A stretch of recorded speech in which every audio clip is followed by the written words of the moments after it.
सुशांत सिंह राजपूत की आत्महत्या के मामले को लेकर मुंबई जांच करने गए पटना के एसपी विनय तिवारी को जब से होम क्वारंटीन में भेजा गया है, इस बात को लेकर बिहार में नहीं बल्कि पूरे देश में चर्चा हो रहा है। अभी इस वक्त डीजीपी गुप्तेश्वर पांडे का एक बयान आया है। दरअसल मीटिंग करने के बाद जब डीजीपी गुप्तेश्वर पांडे बाहर निकले तो मीडिया कर्मियों द्वारा जो सवाल पूछा गया, उन्होंने उन्हें कहा है कि जो महाराष्ट्र सरकार का जो गाइडलाइन था उसका विश्लेषण किया गया, जिसमें ऐसा कुछ मेंशन नहीं था, क्योंकि पटना के जो एसपी थे विनय तिवारी वहां ऑफिशियल काम से गए थे। ऐसा करना गलत हुआ है। साथ ही उन्होंने यह भी बोला है कि पटना के जोनल आईजी बीएमसी के चीफ को एक लेटर लिखा है, वे 1 घंटे में पहुंच जाएगा। उसमें इस मामले को लेकर जवाब भी मांगा गया है। डीजीपी गुप्तेश्वर पांडे ने और कुछ क्या कहा है, आइए देखते हैं।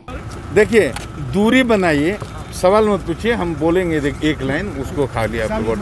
दूरी बनाइए, दूरी बनाइए, दूरी बनाइए। देखिए बताइए, नहीं उस पर हमको बात नहीं करना है क्योंकि मामला सब जुडिस है। वो मामला सब जुडिस है, मामला सर्वोच्च न्यायालय में है। वो सर्वोच्च न्यायालय उस पर निर्णय देगा।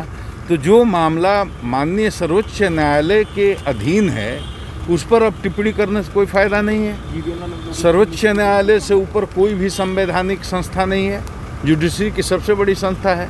जो माननीय सर्वोच्च न्यायालय का आदेश होगा उसका पालन होगा, उस पर तो कोई बात नहीं है। सुनिए, हम बता रहे हैं क्वारंटीन के बारे में। बीएमसी के वहाँ जो महाराष्ट्र सरकार का क्वारंटीन का गाइडलाइन है उसको हम लोगों ने अध्ययन किया और उसको देखने से ये लगता है कि इसकी ज़रूरत नहीं थी। उसमें ऑफिशियल काम से कोई पदाधिकारी गया है, सूचना दे करके गया है, आईपीएस मेस में एकोमोडेशन का रिक्वेस्ट करके गया है, अपने लिए वाहन का रिक्वेस्ट करके गया है, तो वो कोई सीक्रेटली नहीं गया है। जाने के पहले भी मुंबई पुलिस को मालूम था कि वो आ रहे हैं, क्योंकि सीनियर एसपी पटना ने चिट्ठी लिख करके अपने काउंटर पार्ट को डीसीपी बंद्रा को सूचित किया था, टेलीफोन से भी बात किया था। तो ये सब बातें हुई। आईपीएस मेस नहीं मिला, कोई बात नहीं, अपनी व्यवस्था करके किसी गेस्ट हाउस में ठहरे। उनकी गाइडलाइन में है कि उसको, उस पदाधिकारी को ये एग्जम्पशन दिया जा सकता था। उस रूल को कोट करते हुए पटना के आईजी साहब बीएमसी के चीफ को आज एक पत्र लिख रहे हैं, अनुरोध कर रहे हैं कि ये उचित नहीं हुआ है। ये ठप्पा जो लगाया गया, मोहर जो लगाया गया, उसको अपमानजनक नहीं मानते आप? नहीं, इसको इमोशनल होने से नहीं। जिसको आप क्वारंटाइन करेंगे उसको ठप्पा तो लगाना ही पड़ेगा, वो इशू नहीं है। इशू ये है कि इसकी ज़रूरत नहीं थी।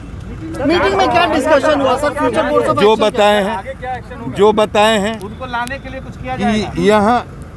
यहाँ से वही आप सुन नहीं रहे ना, केवल पूछ रहे हैं, वही मैं बोल रहा हूँ। ये डिसीजन हुआ कि पटना के जोनल आईजी साहब एक प्रोटेस्ट लेटर बीएमसी के चीफ को लिखेंगे। वो लेटर ड्राफ्ट हो गया है, मैं समझता हूँ 1 घंटे के अंदर चला जाएगा। क्वारंटीन जो किया गया है उसका हम लोगों ने विरोध किया है। हमारे माननीय मुख्यमंत्री जी ने भी इसमें अपना स्टेटमेंट दे ही दिया है कि ये उचित नहीं है। ऑब्वियसली इसमें कोई दो राय है कि जो ऑफिसर जो अनुसंधान में थे उनका मूवमेंट रुक गया है, वो अब कहीं नहीं निकल सकते। जहां हैं वहीं उनको रुकना है। जो चारों अफसर हैं वो उनका ठिकाना अभी मुंबई पुलिस को नहीं पता है। पटना सीनियर एसपी से वहां के अधिकारी ने उनका लोकेशन जानने की कोशिश की, लेकिन पटना सीनियर एसपी ने नहीं बताया। उनको भी क्वारंटीन करना चाहते हैं वो लोग? पूछा गया तो इसका मतलब होगा, लेकिन मेरा कहना है कि वो तो 1 सप्ताह से हैं और छुप के नहीं हैं। अधिकारियों के दफ्तर में जा रहे हैं, आ रहे हैं, डीसीपी इन्वेस्टिगेशन से मिल रहे हैं, सबसे मिल रहे हैं।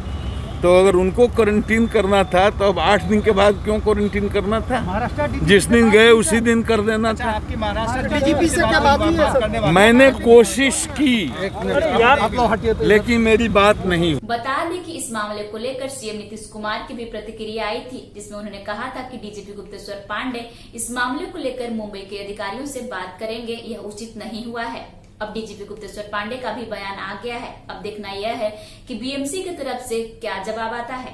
ताजा अपडेट देखने के लिए जुड़े रहिए सिटी 60 के साथ। हमारे चैनल को सब्सक्राइब करें, वीडियो को लाइक करें और शेयर करना ना भूलें।